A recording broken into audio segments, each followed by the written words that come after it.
The colony of Pennsylvania was a holy experiment devoted to religious tolerance.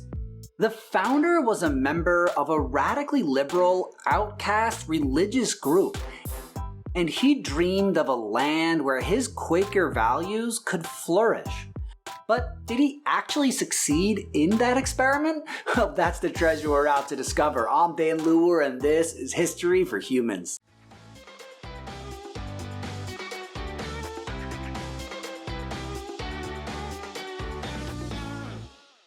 So before we get going, I just want to remind teachers and homeschool parents that there are lesson plans and resources that go with this episode on my website, historyforhumans.com.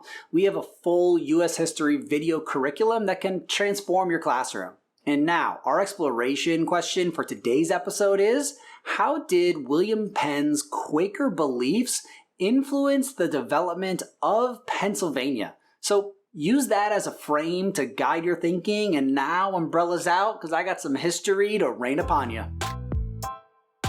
In 1681, King Charles II granted an enormous tract of land to William Penn to square up on a debt.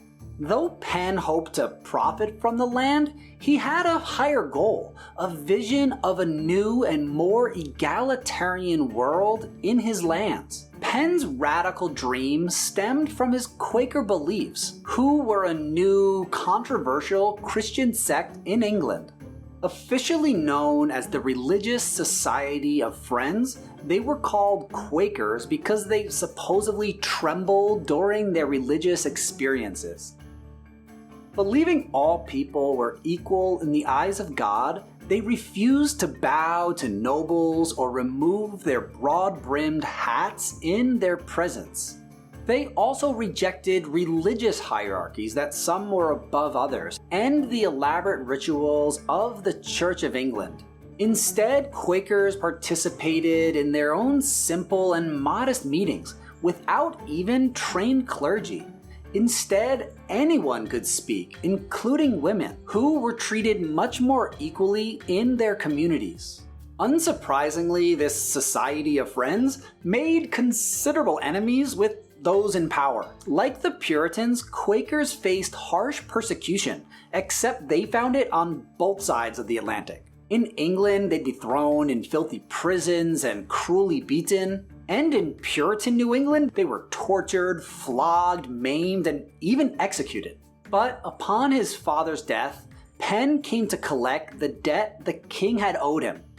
Instead of money, Penn requested land in the New World along the Delaware River. It would be a home for the oppressed Quakers and other religious dissenters.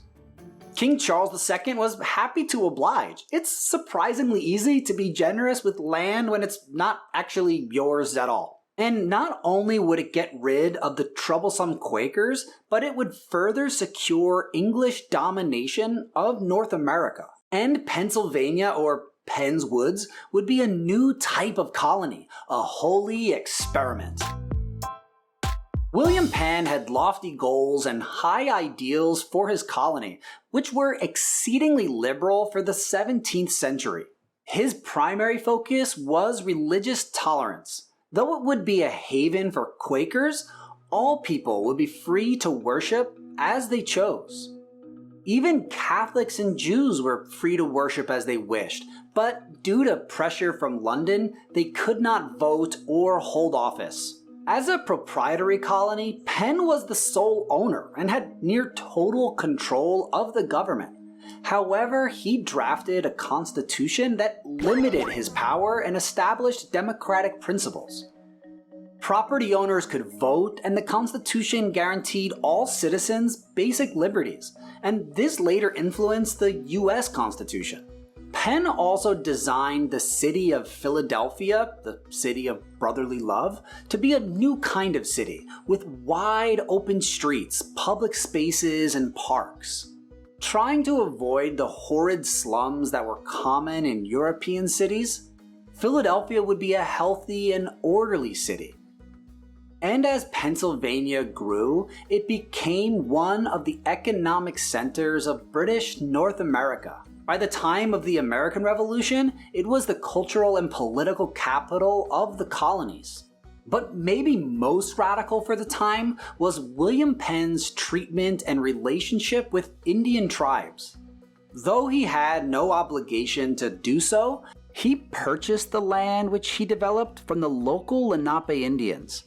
Penn learned the Lenape language and their customs, and he went on to sign Penn's treaty with them, establishing decades of peace and friendship between the two groups. The peaceful Quakers walked unarmed amongst Indians and even hired them as babysitters, which was unthinkable in all other English colonies. For decades, it offered hope that peace could prevail between the English and native peoples. However, as more and more migrants flooded into Pennsylvania, that peace was put to the test. William Penn was not only interested in creating utopia, he also looked to turn a profit. Printing advertisements in English, Dutch, French, and German, he offered lucrative deals on the land. Though it was a latecomer for English colonies, it grew at exceptional speed and became remarkably ethnically diverse. Penn specifically sought to recruit skilled artisans and laborers, shoemakers, masons, and carpenters. And Pennsylvania developed a robust mixed economy. But that brings us to our quiz flash from the past. Which of these would you guess became the principal crop of Pennsylvania? Tobacco, cotton, cereal grains, or grapes? Quaker oats, anyone?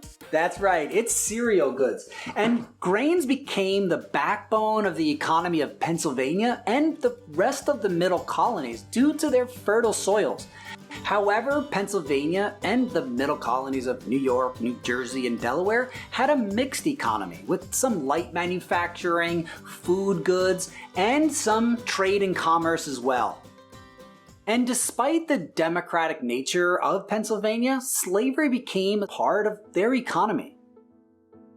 Within 2 years of its founding, 150 enslaved Africans were sold at auction in Philadelphia. And Quakers made fortunes off the slave trade. Penn himself enslaved several people. However, in 1688, it was Quakers in Germantown, Pennsylvania, who signed the first ever petition against slavery in North America. And they would go on to later lead the abolitionist movement in America. But as tens of thousands of non-Quaker migrants arrived, tensions quickly grew with Indian tribes.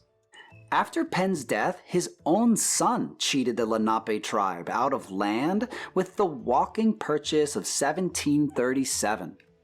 His hired walkers did not actually walk, but ran and swindled their way to take as much land as possible. Conflict arose, and before long, the Lenape were removed from their lands and pushed west.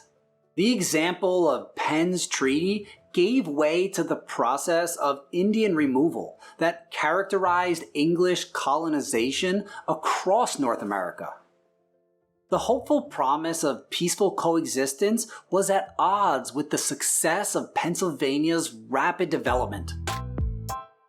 So, in the decades after Penn's death, elements of his lofty vision drifted away, but Pennsylvania remained remarkably diverse, democratic, and religiously tolerant, at least for the age. And these became very American characteristics, as was the stain of slavery that was spreading as well. And when events led the American colonies to rebel and seek their independence, it was in Philadelphia that leaders gathered to secure many of the same rights that Penn envisioned for this land. Because remember that history is the light that guides us forward, so thanks for learning some today. This has been History for Humans.